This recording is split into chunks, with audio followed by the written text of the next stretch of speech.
Tax is defined a compulsory contribution from individuals and/or business organizations for the purpose of financing an expenditure of the government. Taxation is a government mechanism to raise funds. It is a reality that all citizens must contend with for the primary reason that government raise revenue from the people they govern to be able to function fully. In exchange for the taxes that people pay, the government promises to improve the citizens' lives through good governance.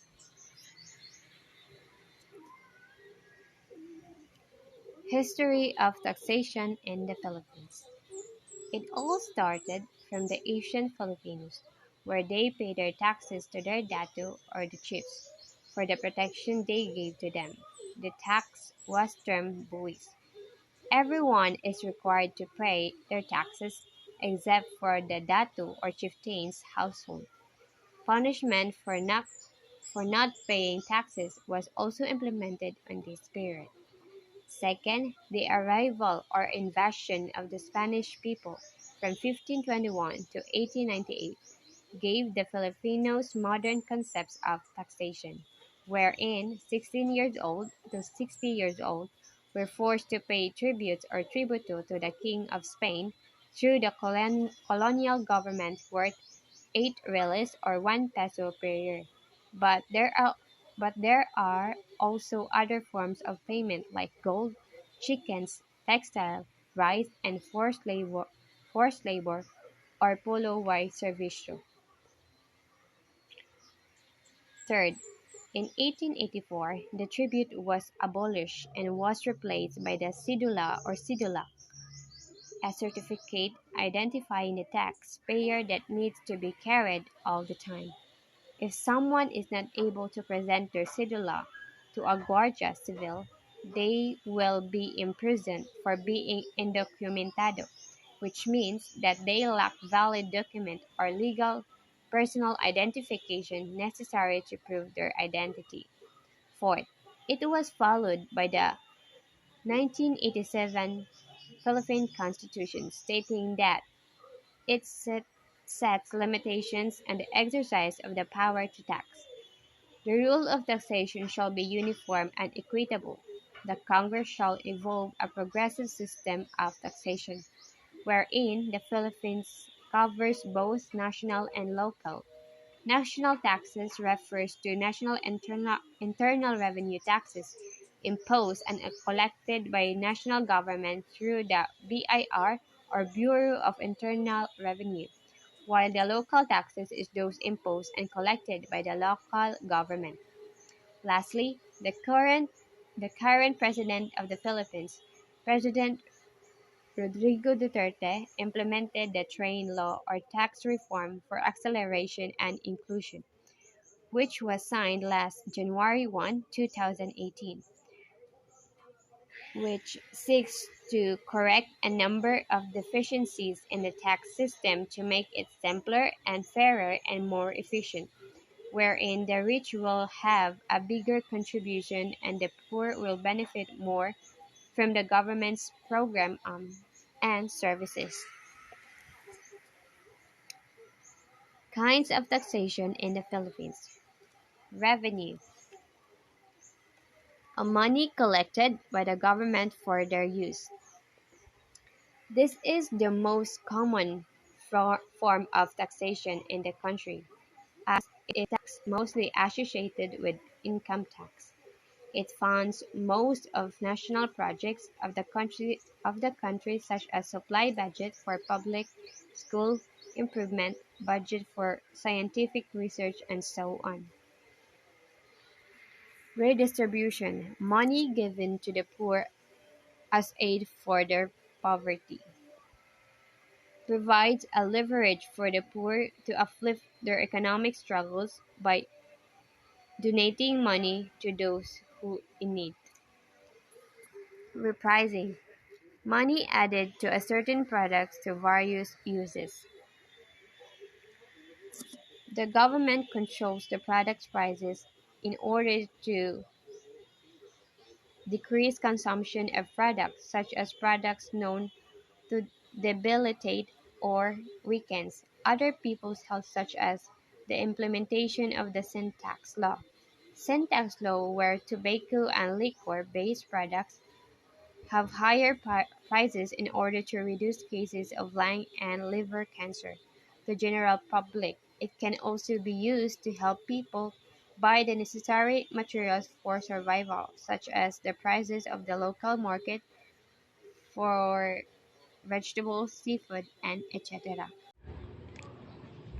Agrarian reform policies. It is defined as the rectification of the whole system of agriculture. It is concerned with the relation between the production and distribution of land among the farmers, the government where they redistribute the agricultural land among the farmers of the country. It concerns the processing of the raw materials that are produced by farming and land farm from the respective industries. Muna siya ang policies niya in regards sa for the land and agriculture. Land reform refers to the full range of measures that may or should be taken to improve or remedy the respect to the rights in land, defined as the integral set of measures designed to eliminate obstacles to economic and social development arising out of defects in the agrarian structure.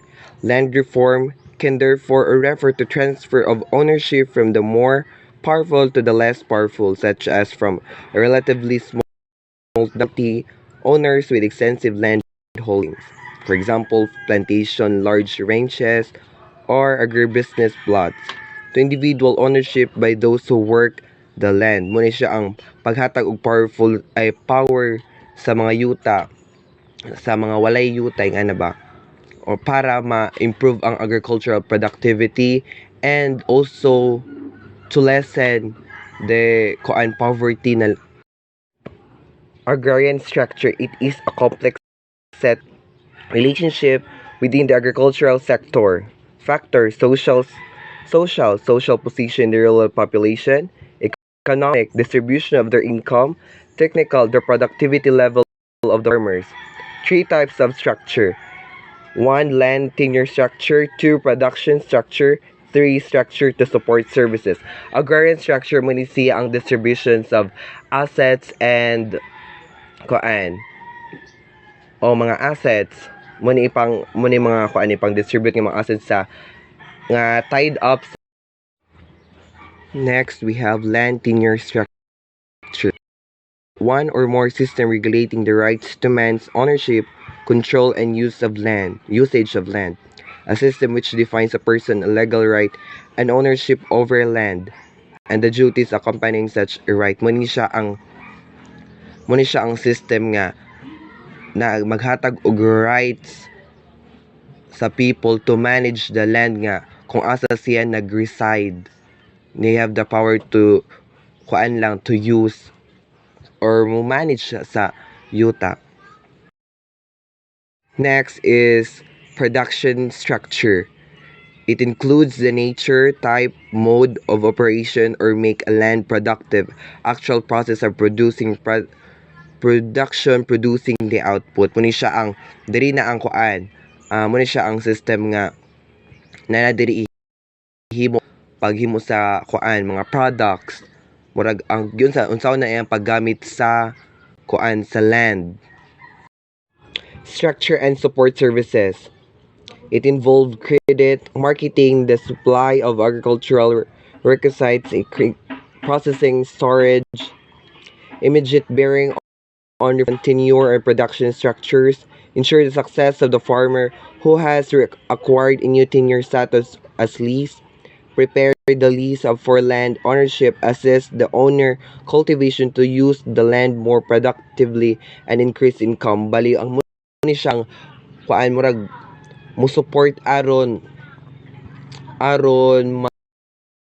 successful ang iyahang pagka manage or pag-utilize sa sa land. Muna siya muna ang structure and support services. 4657 Comprehensive Agrarian Reform Law. Comprehensive Agrarian Reform Law of 1988 or Republic Act number 6657 is otherwise known as CARL. It is signed June 10, 1988 by President Corazon C. Aquino. It aims to promote social justice and industrialization, providing the mechanism for its implementation and for other purposes. The major factors of RA 6657. Comprehensive Agrarian Reform Program provides for the coverage of all agricultural lands. It also recognizes all workers as beneficiaries of the program in the land. It provides for the delivery of support services to program beneficiaries, and also provides arrangements that ensure the tenure security of farmers and farm workers, and creates an adjudication body that will resolve agrarian disputes. Coverage of CARP. The CARP covers alienable and disposable lands of the public domain devoted to or suitable for agriculture, and also public domain lands in excess of the specific limits as determined by Congress. Next, provide lands devoted to or suitable for agriculture regardless of the agricultural products raised or that can be raised thereon. And lastly, government-owned lands devoted to or suitable for agriculture. CARL is the most comprehensive agrarian reform law because it covers all private and public lands and other lands suitable for agriculture regardless of the neural agreement on crops produced. The law also adopted various progressive provisions needed by small and marginal farmers to have equitable land. The next slide is history of CARP. In pre-Spanish period, no owner, cultivators, or anyone can access fruits of the soil. Medium of exchange was rice. Communal lands were owned by the barangay. Before the Spaniards came to the Philippines, Filipinos lived in villages or barangays ruled by chiefs or datus. The datus comprised the nobility, then came the maharikas, followed by the aliping mamamahay or serfs, and aliping sagigilid or slaves. However, despite the existence of different classes in the social structure, practically everyone had access to the fruits of the soil. Money was unknown and rice served as the medium of exchange. In Spanish period, people replaced traditional system of land ownership to existing system in indigenous communities today. They distributed haciendas to the following: Spanish military, clergy, and established administrative districts. Before, when the Spaniards came to the Philippines, the concept of encomienda, royal land grants, was introduced. The system grants that encomienderos must defend his encomienda from external attack, maintain peace and order within, and support the missionaries. In turn, the encomendero acquired the right to collect tribute from the Indios or native. The system, however, degenerated into abuse of power by the encomienderos. The tribute soon became land rents to the few powerful landlords, and the natives who once cultivated the lands in freedom were transformed into mere shared tenants. So now let's move on to the history of taxation and the agrarian reform policies that are being implemented under the different administration. First is President Manuel Rojas, 1946 to 1948. It is the era of Hukbalahap during the Japanese occupation. The era of Hukbalahap. If the Second World War II started in Europe in 1939 and in the Pacific in 1941. Balahap controlled whole areas of central Luzon. Landlords who supported the Japanese lost their lands to peasants, while those who supported the Hooks earned fixed rentals in favor of the tenants. Unfortunately, the end of war also signaled the end of gains acquired by the peasants. Upon the arrival of the Japanese in the Philippines in 1942, peasants and workers' organizations grew strength. Many peasants took up arms and identified themselves with the anti-Japanese group, the Hukbalahap or Hukbunang Bayan Laban sa Hapon. So, what happened to the estates took over by the Hukbalahap during the Japanese occupation? These estates were confiscated and returned to its owners. Because of this, some of the farmer tenants preferred to join the movement rather than go back and serve their landlords under the same conditions prior to World War II. During the Rojas administration, there is a law being enacted, and that is the Republic Act number 34. It was enacted to establish a 70-30 sharing arrangement between tenant and landlord. The 70% of the harvest will go to the person who shoulder the expenses for planting, harvesting, and for the work animals. It also reduced the interest of landowners' loans to tenants at not more than 6%. President Rojas also negotiated for the purchase of 8,000 hectares of lands in Batangas owned by the Ayala Zobel family. These were sold to landless farmers. Next is President Elpidio Quirino, 1948 to 1953. So what was the major program of the Quirino administration regarding agrarian reform? Through Executive Order number 355, the Land Settlement Development Corporation was established to accelerate and expand the peasant resettlement. A Bureau of Agrarian Reform Information and Education program of the government. However, due to limited post-war resources, the program was not successful. Next is President Ramon Magsaysay, 1953 to 1957. President Magsaysay pursued land reform during his term, as he realized the importance of pursuing a more honest-to-goodness land reform program through convincing the elite-controlled Congress to pass several legislation to improve the land reform situation. And these are the several legislations that are being enacted during his term. First is the Republic Act number 1199, Agricultural Tenancy Act. It basically governed the relationship between landholders and tenant farmers. So this law helped protect the tenural rights of tenant tellers and enforce fair tenancy practices. Next is the Republic Act number 1160, Free Distribution of Resettlement and Rehabilitation and Agricultural Land, and an act establishing the National Resettlement and Rehabilitation Administration. Next is the Republic Act number 1400. It is a Land Reform Act, or known as Land to the Landless Program, which sought improvement in land tenure and guaranteed the expropriation of all tenanted landed estates. Next is the Republic Act number 1266.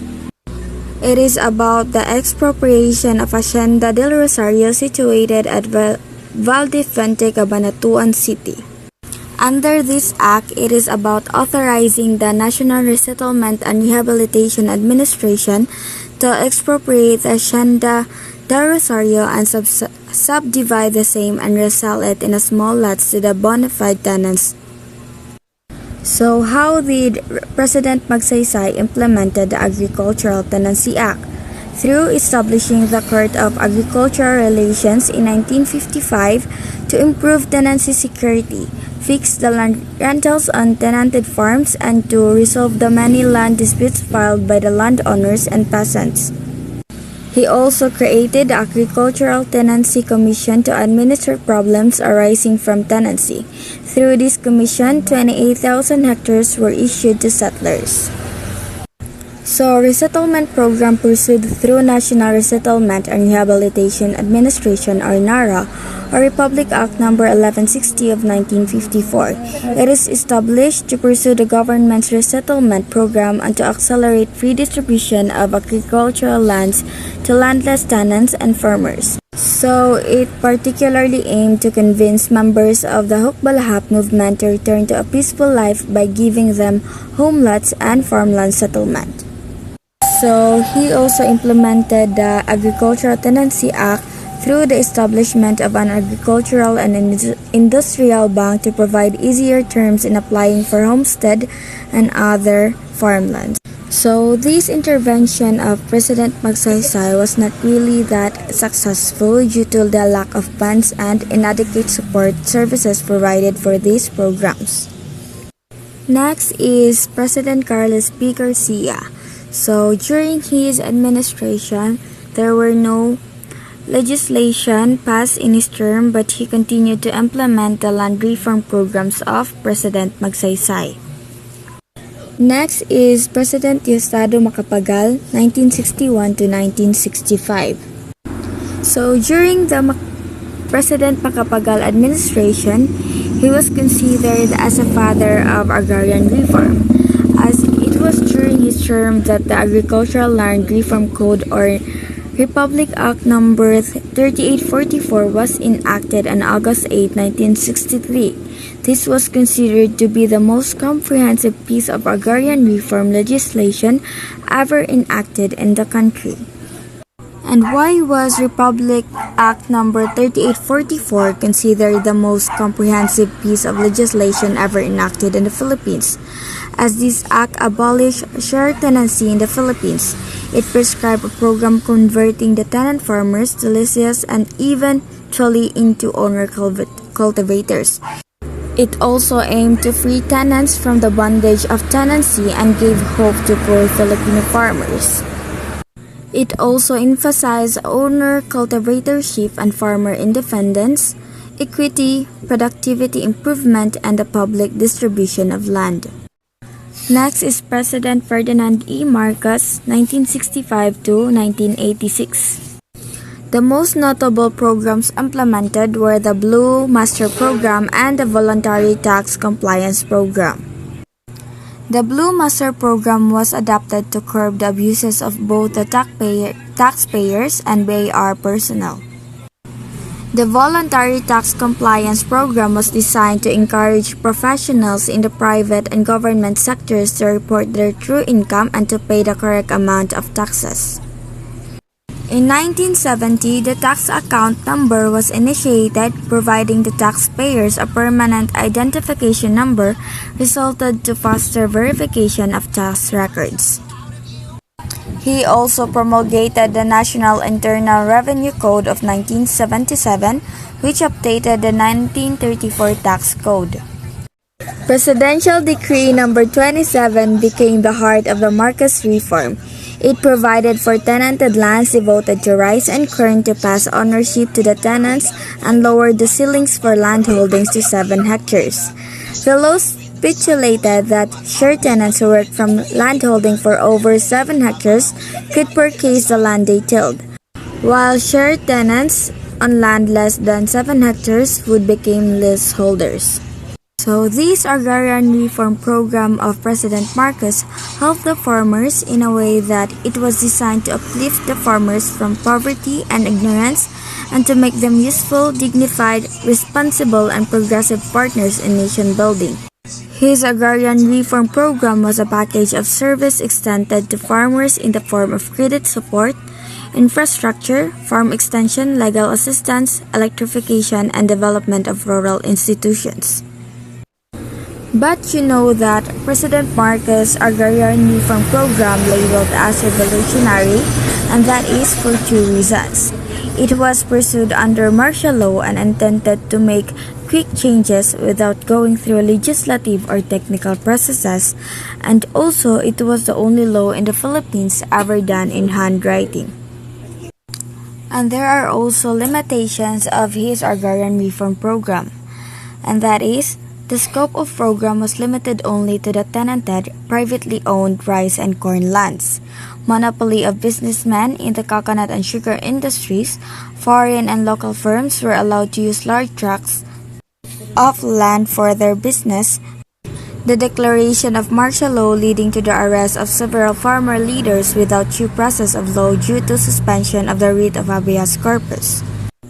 Next is President Corazon C. Aquino, 1986 to 1992. So during the Aquino era, the 1986 tax reform program was adopted, which was designed to simplify tax administration and make the tax system more equitable. On 1989, the tax administration program was initiated, which is the embodiment of the Bureau's mission to improve tax collection and simplify tax administration.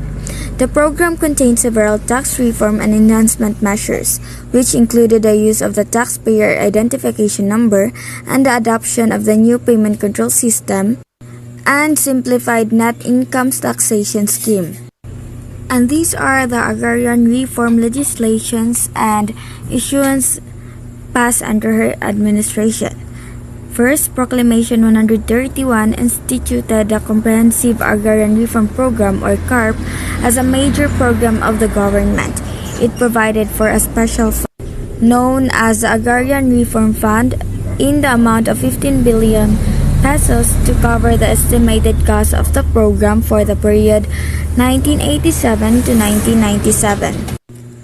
Next is the Executive Order 229 provided administrative processes for land registration or LESTASACA program, acquisition of private land and compensation procedures for landowners.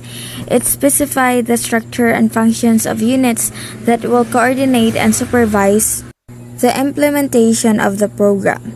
Next is the Republic Act 6657 or Comprehensive Agrarian Reform Law, an act instituting a comprehensive agrarian reform program to promote social justice and industrialization, providing the mechanism for its implementation and for other purposes. And in order to strengthen CARP and fast-track its implementation, President Aquino issued the following executive orders. First, Executive Order Number 405 give the Land Bank of the Philippines a primary responsibility for the land valuation function in order for DAR to concentrate its efforts on the identification of land holdings and beneficiaries, the distribution of acquired lands, and the other subcomponents of the program. Next is Executive Order Number 406. It emphasized that CARP is central to the government's efforts to hasten countryside agro-industrial development and directed the implementing agencies to align their respective programs and projects with CARP. This created CARP implementing teams from the national to the municipal levels and gave priority to 24 strategic operating provinces where the bulk of CARP workload lies. Next is Executive Order Number 407. It directed all government financing institutions and government-owned and controlled corporations to immediately transfer to DAR all their land holdings suitable for agriculture. Next is Executive Order Number 448. It pursued the policy that government should lead efforts in placing lands for coverage under CARP. It directed the immediate turnover of government reservations no longer needed that are suitable for agriculture. So, what were the other accomplishments of the Aquino administration in the implementation of the Agrarian Reform Program? And that is, grants and budgetary support from official development assistance circles, recognition of agrarian reforms as a worthwhile social investment, improvement of the status of tenant-tellers, introduction of the present adjudication system, program also for services for farmer beneficiaries to become productive and transform them into entrepreneurs, promotion of livelihood and agro-industrial projects, support and active involvement in program implementation of key stakeholders. Next is President Fidel V. Ramos, 1992 to 1998. During the Ramos administration, the year 1993 marked the entry into the Bureau of its First Lady, Commissioner Liwaway Vincent Chato. The ACTS or Action-Centered Transformation Program was undertaken to realign and direct the entire organization towards the fulfillment of its vision and mission. It was during Commissioner Chato's term that a 5-year tax computerization project, or TCP, was undertaken in 1994. This involved the establishment of a modern and computerized integrated tax system and internal administration system. There were acts that are being implemented or enacted during his administration, and these are the Republic Act number 7881, 1995. It amended certain Republic Act 6657 and exempted fish funds and prawns from the coverage of carp. Next is the Republic Act number 7905, 1995. Strengthened the implementation of the carp. Next is the Executive Order number 363, 1987. It limited the type of lands that may be converted by setting conditions under which specific categories of agricultural land are either absolutely non-negotiable for conversion or highly restricted for conversion. Next, Republic Act number 8435, 1997, the Agriculture and Modernization Act or AFMA. It plugged the legal loopholes in land use conversion. And lastly is the Republic Act number 8532, 1998, the Agrarian Reform and Bill. It provided an additional 50 billion for carp and extended its implementation for another 10 years. Next is President Joseph E. Estrada, 1998 to 2001. So, during Estrada administration, one of the most significant reform measures was the implementation of Economic Recovery Assistance Payment or ERA program, which granted immunity from audit and investigation to taxpayers who have paid 20% more than the tax paid in 1997 for income tax, VAT and or percentage taxes. It was implemented in order to encourage and educate consumers or taxpayers to demand sales invoices and receipts. The raffle promo humingi ng resibo manalo ng libo-libo was institutionalized in 1999. He also initiated the enactment of Executive Order number 151 in September 1999, Farmers Trust Fund, which allowed the voluntary consolidation of small farm operation into medium and large-scale integrated enterprise that can access long-term capital. He also launched the Magkabalikat sa Kaunlarang Agrario or Magkasaka. Next is President Gloria Macapagal Arroyo. During Arroyo administration, one of the most notable of which were the implementation of the Voluntary Assessment Program and Compromise Settlement Program and expansion of coverage of the creditable withholding tax system. She adopted the Bayan Anihan concept, which implies a unity of people working together for the successful implementation of agrarian reform. Under Arroyo's administration, the strategy of DAR in CARP implementation is manifested in the Kapit Bisig sa Kahirapan Agrarian Reform Zones, which is a partnership and convergence strategy aimed at achieving asset reform, poverty reduction, food sufficiency, farm productivity, good governance, social equity, and empowerment of agrarian reform beneficiary. Next is President Benigno Simeon S. Aquino III. During Aquino administration, Attorney Kim S. Jacinto Henares was appointed as a new Commissioner of Internal Revenue, in which Commissioner Henares focused on the filing of tax evasion cases under the Run After Tax Evaders or RAID program. And lastly is President Rodrigo R. Duterte 2016 to present. During the Duterte administration, he signed the Tax Reform for Acceleration and Inclusion or TRAIN law. Under this law, it exempts all taxpayers whose annual income is less than or equal to 250,000 to pay their taxes. On the other hand, the TRAIN law, petroleum products and consumer goods with either natural, artificial, or high fructose syrup sweeteners will get an increase in its prices, with natural fruit juices and milk being exempted from this increase. He opposes any move to amend the Constitution of the Philippines to allow foreigners to own lands in the country. He plans to continue with the state's land reform program, although his administration will see to it that farmers are given not just land but also agricultural inputs. He also announced that he would revive late President Ferdinand Marcos' agriculture and fishery programs. The Masagana 99 was a program which he promoted the planting of Green Revolution varieties of rice developed by the International Rice Research Institute. It increased the production of rice and the country was able to export bountiful 99 kavans of rice per hectare according to previous reports. Department of Agrarian Reform is the lead implementing agency of Comprehensive Agrarian Reform Program or CAR. It undertakes land tenure improvement and development of program beneficiaries, land acquisition and distribution, and land management studies. The DAR also orchestrates the delivery of support services to farmer beneficiaries and promotes the development of valuable agrarian reform communities.